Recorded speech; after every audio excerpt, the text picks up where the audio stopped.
Well, our speaker today is our own Heather Richards, our own in so many ways. Class member, employee of the city, and I understand she's also running for an elected office sometime soon. Yes. For Park and Recreation District. So Heather, tell us about the Dry Canyon Master Plan. Thank you.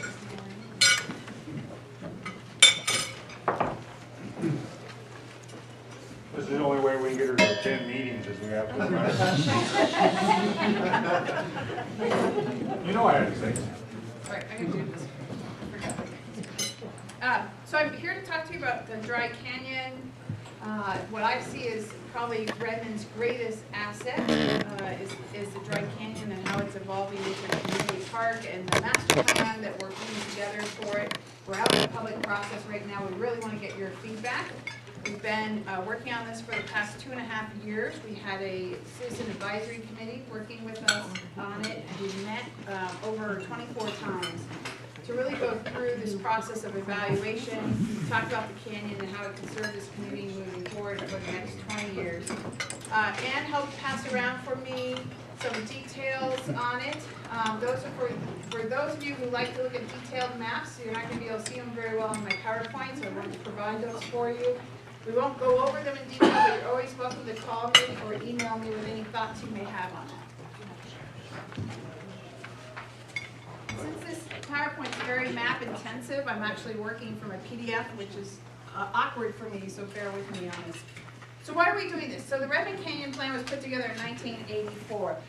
I've been a planner for 25 years. This is one of the most progressive plans I've seen in terms of how well it's written, the vision it had for this community at that time, and how it has served this community. So in 1984, the community said, we visualize this canyon, which at that time was being used as sort of a dumping ground, as a future community park that serves this community. And we're going to move forward and try to buy the land and start carving it out and making this park happen. And then they had what's that? And then they had very specific ideas on how that would be achieved. We haven't updated that plan since 1984, so it's time for us to start updating it. It really set the stage for 20 years plus of growth in this community. We're talking about the next 20 years where we're expected to actually double in population. This is our only community park that we have in this community. It's right in the middle of the community, so this community park is going to serve twice as many people as it does today. And so we're really trying to talk about how can it serve that many people and still really maintain this beautiful asset that we have that people enjoy so much. Okay. So in 1984, and a couple of Kiwanians were the leaders on this Redmond Canyon Plan. So I forgot to say that. Sam Johnson very involved in this. Mr. Riggs, Bob Riggs as well, very involved in this. So the Redmond Canyon Plan, what it did was it looked at the canyon and it said there is an opportunity for a preservation area and an enhancement area.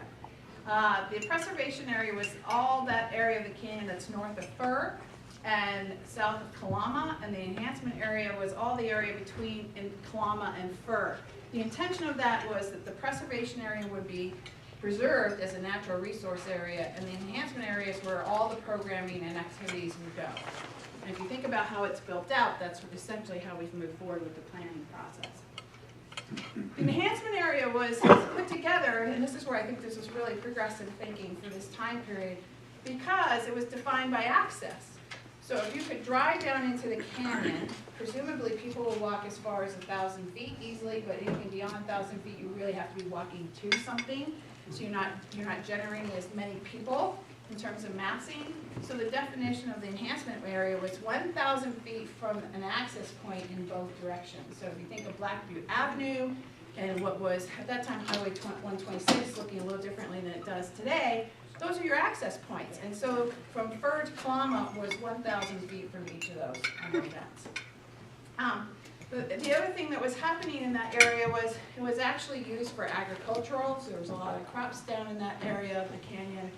We had a couple of parks already down there, so it was used for some activity areas as well. And you didn't have a lot of natural resources. So this first canyon plan done in 1984 did an existing conditions survey and really identified where are native plants, where are rock outcroppings, Where you have some Native American artifacts down there, there are some petroglyphs and other things in the canyon.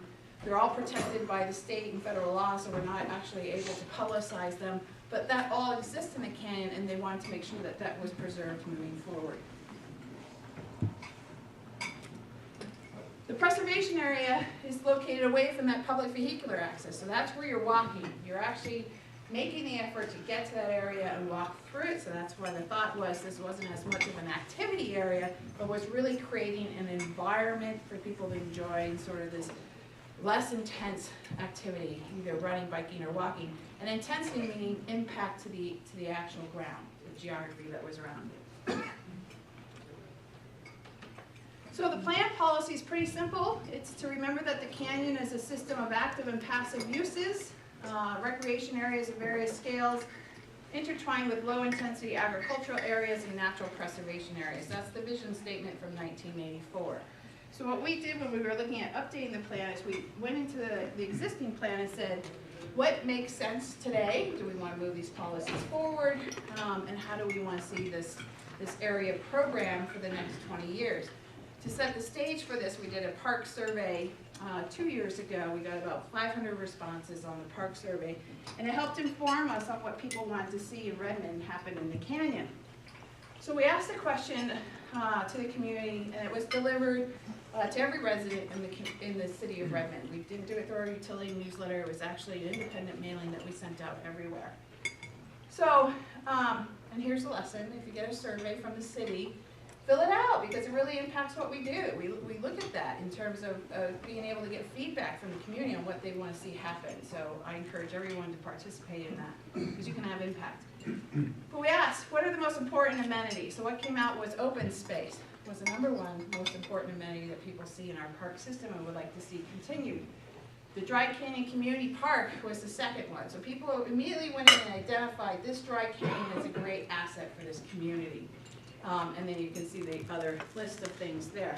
Interestingly, those sort of what we call special use parks and amenities are lower on the list. Obviously, it's catering to a lesser massing of demographics, but very important for our park system overall. Does that mean pickleball is in trouble? Not touching the pickleball argument. So then the question was asked, are you satisfied? So do you like the way the canyon's being developed as a community park, or do you want to see us move in a different direction? And 94% of the respondents liked the way that the canyon was moving forward as an asset for our community. That's a really strong statement.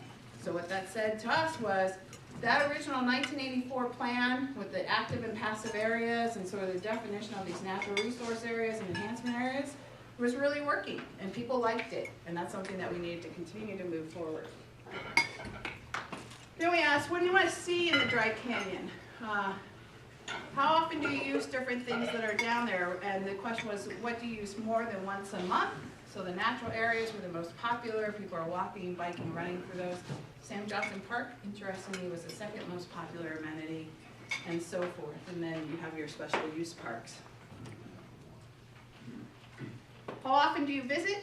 80% of the respondents visit more than once a month. That's a pretty large number, so it's used a lot by this community. And what do you see as barriers? And this was surprising to us. We thought parking would be the #1 barrier that would come out of this process. And there's several other questions in here, and parking is not coming into the top on any of those. So that was good for us to learn, because that made us understand some of our assumptions going into this process were inaccurate, but lack of awareness. So if you think about it, when you drive around Redmond, how often do you see a sign that says Dry Canyon Park? We don't have a sign that says Dry Canyon Park. So you see signs that say American Legion Park, Sam Johnson Park, all these special use parks, but nothing that actually describes Dry Canyon as an asset in a park for this community. And then a lack of amenities and condition of the facilities. So we asked, how do you get to the canyon? Parking is not the big issue, so we want to understand, how are people getting there? For a planner's perspective, this is actually great, because we're seeing a diversity of mobility into the canyon. People are driving, they're biking, they're walking. Public transit's really low, but that's because we don't have a robust public transit system. But the other three are pretty well proportional there. What would encourage you to visit more often? More activities and events, so programming down in the canyon, more to do in the park, and we had a lot of discussion about what that means. And then again, interestingly, the last one was improved parking. What, in your opinion, is the most important demographics? So we had a bunch of questions on the survey. They sort of said, who are we serving well and who aren't we serving so great? Teens was the #1 most important demographic that came out of this survey process.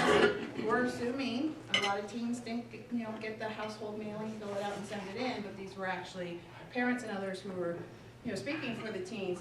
But it really helped inform us, because we've heard this a lot over the last 5 years at the City of Redmond, that this is a demographic we need to pay more attention to, and so we're reaching out to youth and getting them involved in our city activities and commissions and committees, because there was a feeling of being disconnected, and we really wanted to connect that demographic profile into what we do. So the first map draft, we took the 1984 draft, and then we took an existing condition snapshot. So where are all the parks? We've had some master plans done for different areas, stuff like that. So this is 1984, and then this is 2013, and we started talking about, okay, how can we move all this forward? One of the things that came up with, so if you remember, increasing awareness, would get more people there. What's a barrier to getting people to the park? So we started talking about there are no signs. Actually, people, if you don't live in Redmond, you probably don't know how to get into the dry canyon, because there's all these different entry points, but they're sort of like, oh, did you know that staircase is at Fur Avenue on the eastern side? If you go over there, you can go, and there's another staircase up here. So, it's the hidden scavenger hunt. So we talked about, we need to really create gateways and entryways. This is a huge asset for this community. So how do we, advertise it, be proud of it, celebrate it, and really sort of say, this is how you get to the canyon. So gateways and entryways were a really important piece of what we talked about. And then we talked about, that's where we would like to put the parking and pathways. You have a really limited real estate asset. It's not going to grow. It's surrounded by sheer, canyon walls. So, and you're talking about this community park serving this community for another 20 years, twice the number of people. So if you really want to encumber that real estate that's down on the canyon floor in parking, or is there other ways to bring parking to bear to provide it for people to get there, but not actually use the real estate in the canyon itself? Especially if parking wasn't coming up as a huge barrier. So we talked about the fact that there's several different types of gateways. If you think about the high school, Redmond High School, and where it's situated, there's a huge parking lot. I pull up the aerials all the time for it. It's hardly ever fully utilized, especially over there by the swim center. And there's 2 entry points into the canyon right from there. Both have crosswalks going across the street. Very few people actually park there, cross the street, walk down into the canyon. It's only literally like 100 to 200 feet to get down there, but nobody's doing it. And so why aren't they doing it? Well, because when you walk across 19th Street, one, it's not feeling very safe to walk across. There's no controlled stops. And 2, you get there and it's, there's this little narrow path, leaf patches around you. I mean, it's not a welcoming and inviting way to enter the canyon. So can we look at those types of gateways, invest limited resources really into them, so not a lot, to make them more inviting, so that people start thinking, oh, I'll park here and I'll walk across, and once I get to that gateway, I'm immediately in the sense of place of being in the canyon. We also looked at, okay, there's a lot of parks down there, special use parks. Are there other opportunities in that enhancement area? If we've decided we're going to reaffirm the boundaries of Fur and Kalama for the enhancement areas and maintain the preservation areas, and we want to serve twice as many people, are there opportunities for more activities in the park? So we started looking at where they are. So if you think about between Sam Johnson Park and Bowlby Field, there's a lot of open space between there that's really not that well programmed, behind the tennis courts and down to the softball field. So how can we look at those areas and think about, this is where great opportunities exist for future activities? And then we also looked at the area that's just above Sam Johnson Park, the Betsy Johnson property that we just brought online, and then what's just north of Antler Avenue or Black Butte Avenue. So where the dog park is. The dog park went in, it went in very deliberately there, but it also went in deliberately enough that the improvements are transferable, so that if in 10, 15 years we decide there's a better use for that space in terms of adjacency to the access point and parking, and we can shift the dog park somewhere, it would be very easy to shift it because it's fencing for the most part. So we started talking about, and the disc golf course the same. Is that the best place to have a disc golf course, or can that shift as well as demand starts to increase? So there's a lot of opportunity just north there of Black Butte too. So policies are coming out of this that are recommended for the next Dry Canyon plan. Is that parking should not encumber the canyon floor. With additional parking, we need to take that parking that exists down there and improve it. So the parking by the Spud Bowl, that's a little awkward and it's not paved, nobody knows where to park, you just pull in. If we pave it, stripe it, we can get a lot more parking spaces out of it, and we also need to always be cognizant of accessible parking. And provide parking at the entryways and gateways, so that discussion of how do we utilize the high school parking lot more effectively. Vehicular circulation, there's a lot of people biking, walking, families, kids down in the canyon. It's a north-south canyon. There's a lot of east-west activity. We don't want to create conflict there. If you think of Sam Johnson Park, where you have a lot of cars going across there by the tennis courts, and the bike ped path comes right across as well. If you spend a lot of time down there, you start to see inherent conflicts happening, where kids are just zooming out on their bikes, not aware of the cars, that type of thing.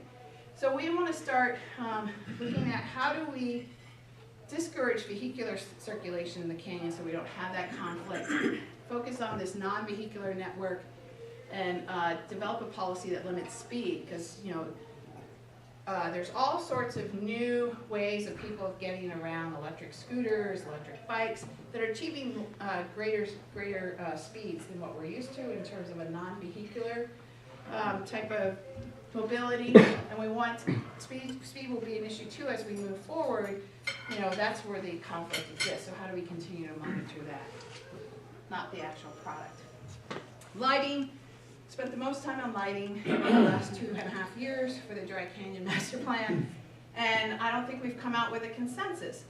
So right now, the canyon all our parks are closed from dusk to dawn, but the canyon is used as a safe route to school for many schools that we have. Redmond High School, there's a lot of kids walking through the canyon from the eastern side to get to the western side, vice versa in terms of neighborhoods that are on the western side walking through the canyon to get to Tom McCall and Elton Gregory and down by Obsidian as well. And in the wintertime, it's dark when they're walking through there. So is that something that we want to have as a community? We want to maintain the dark skies and sort of this natural environment in the canyon, but how do we create a safe space if we're using it in other ways?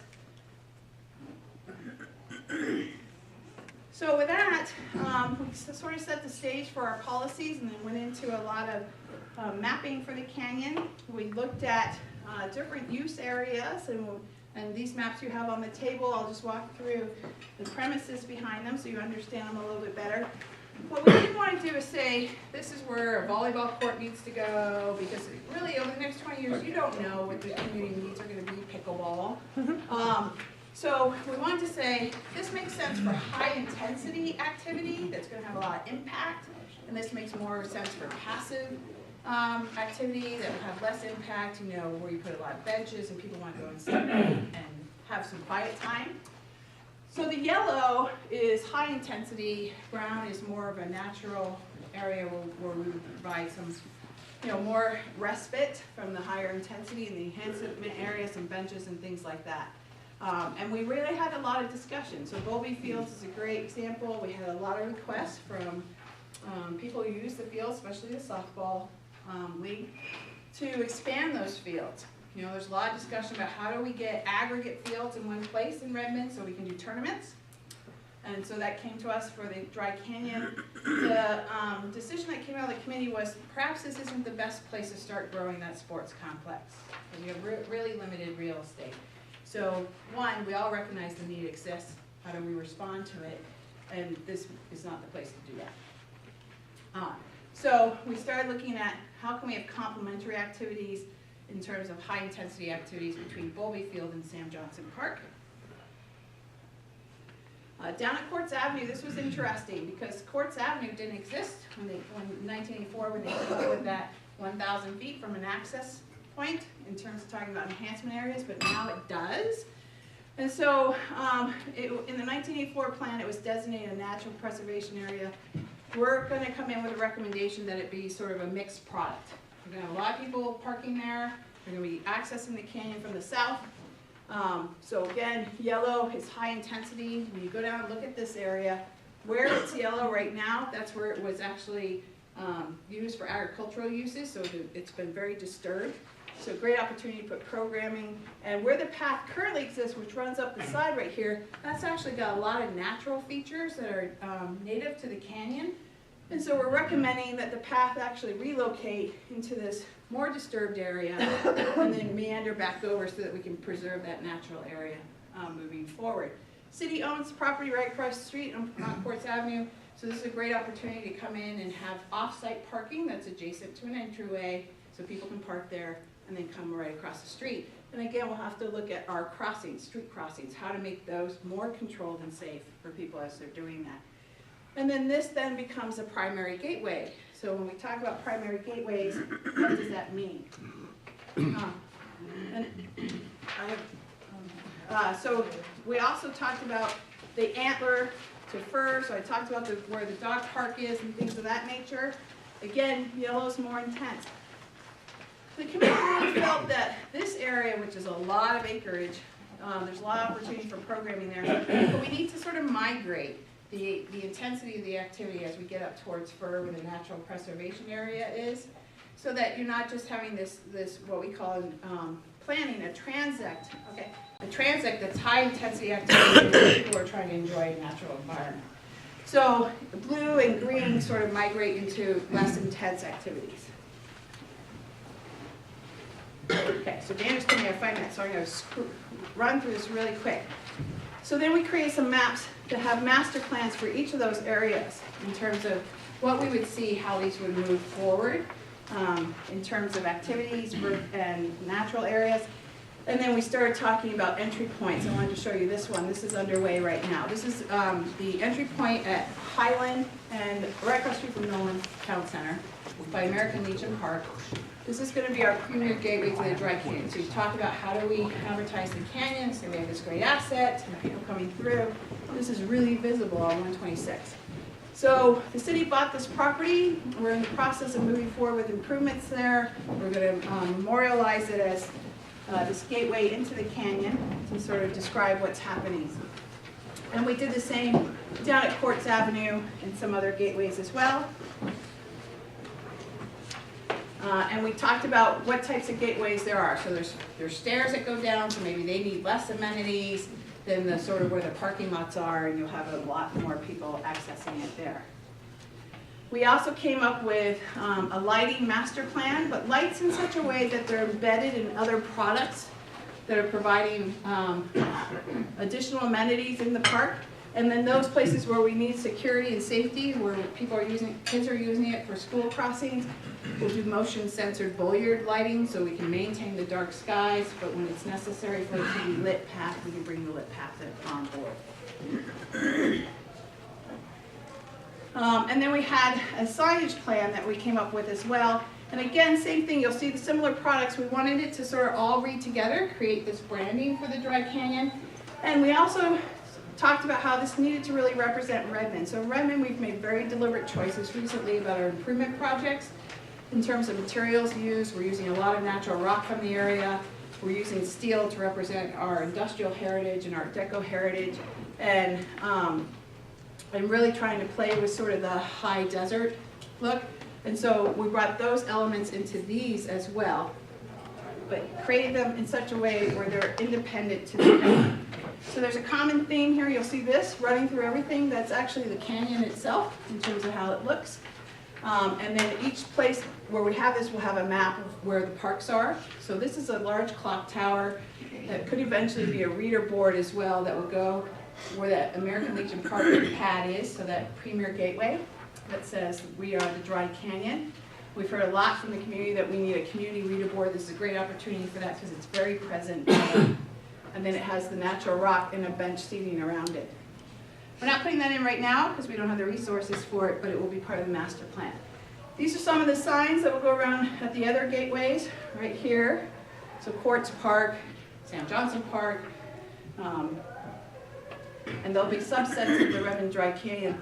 Large kiosks at the premier gateway so we can describe what the history of the canyon. The canyon's actually very interesting. It was Deschutes River. There's a lot of controversy about that. It wasn't. It was. And it shifted with the volcanic eruptions over time that happened here. And through that shift and all the other shifts that happened down there, there's these chapters of history that are fascinating. So there's a great opportunity to come in and provide that interpretive information. And then when we get down into the canyon, it's sort of like the Fir Avenue stairway. You walk down and you have a kiosk that has maps. How do I get to the next spot? And where is that next spot? And then we have less intrusive wayfinding signage as you're in the canyon itself. And then these pieces, this is what we see as sort of going across from the high school. So this is the salt rock that has the canyon on it and a map, but it's a more unique piece, more sense of a place, and starts to create that sort of overall branding for the canyon. I presented this to Rotary and challenged them to be the first to come up with fundraising for these, so we can place a few of them out there. I'll present the same challenge to Kiwanis as well. These are about $5,000 a piece, moving these forward. But we see those as being, those being big pieces of what we're trying to do. And then around town, we're going to be putting out some wayfinding signage here very shortly. That says how do you get to different places, and Dry Canyon Park will be one of those. So if you're downtown, there will be a sign that says Dry Canyon Trailhead, half a mile this way. I think. Oh, and my last piece. So, heard from a lot of people, they want to know how far they're running, walking, biking. It's a 3.5 mile trail. We also heard from the fire department, they want to know where they find someone who's hurt. So trail markers came up as a discussion point, and those will be put down the canyon as well. Again, that same sort of motif running through it. And these are something we think we can work with the high school to partner on and build as part of this project. So next steps. The high school was just memorialized in the spokesman on their drone project.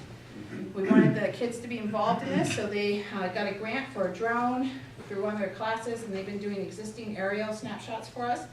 So there was that existing survey done in 1984. Redmond High School is doing the existing survey for us right now. They are delivering that to us in a week. As soon as we get that, we'll put it into the final product, and we'll be bringing that product out for adoption to the Parks Committee, Planning Commission, and eventually the City Council. So, sorry if I went over. That's okay. That's the Dry Canyon Master Plan update. A couple of brief questions. I just have a statement. Yeah. And I'm sure everybody knows it, I'm in the hotel business. Dry Canyon is so huge as part of our community. You could not believe how many people that we shuttle over because they want to go for a run, they want to go for a walk. It keeps them in Redmond, and they're spending their dollars here because they're going to do that, and then whether they drive themselves or we take them, well then they're going to go out to lunch here, they're going to go shopping here, instead of everybody always wanting to go to Bend. And all the great things to do there, don't get me wrong, but the Dry Canyon is such a big part of our community, not just for the residents here. Wish we had an elevator though at the far end, just saying. But for our visitors as well. It's huge. People will ask, what's this Dry Canyon? Yeah, I think it's moving forward 20 years from now, I bet they're all going to be talking about this as the greatest asset we have. Mm-hmm. Will there be stairs at Maple Avenue? Yes. So there's planned stairs at Maple Avenue.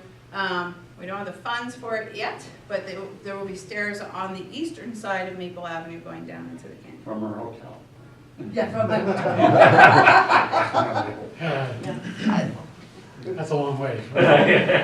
Mine's more of a statement and a question too. One, I live on the canyon, so I'm really excited about this. And I also have a 4-year-old daughter, so we use it all the time. But the question is, what is happening with the lot at the Legion Park? Yeah, so that's that The Premier improvement. Gateway that I blew through really And quickly. that's where they're gonna put the clock tower. When we get the eventually. funding, right now what we're doing is a baseline project, it's about 65,000, where we're coming in and sort of creating the stage for doing this future improvement. It will have a sign that says Redmond's Dry Canyon and a kiosk, and then we'll continue to build the layers as we get resources to build this Premier Gateway there. Well, I'm glad that area is good and beautified. Yeah. Just a comment, wow, you guys are awesome. Way to spend the time and the effort to be thinking forward, and I'm so excited. This is just beautiful. Yeah, Good work. community effort. The Citizen Advisory Committee was 25 people and they came every time. They were very thoughtful, very deliberate in their discussions. It was great community work. Great, thank you, Okay, Heather. thank you. Okay, quickly.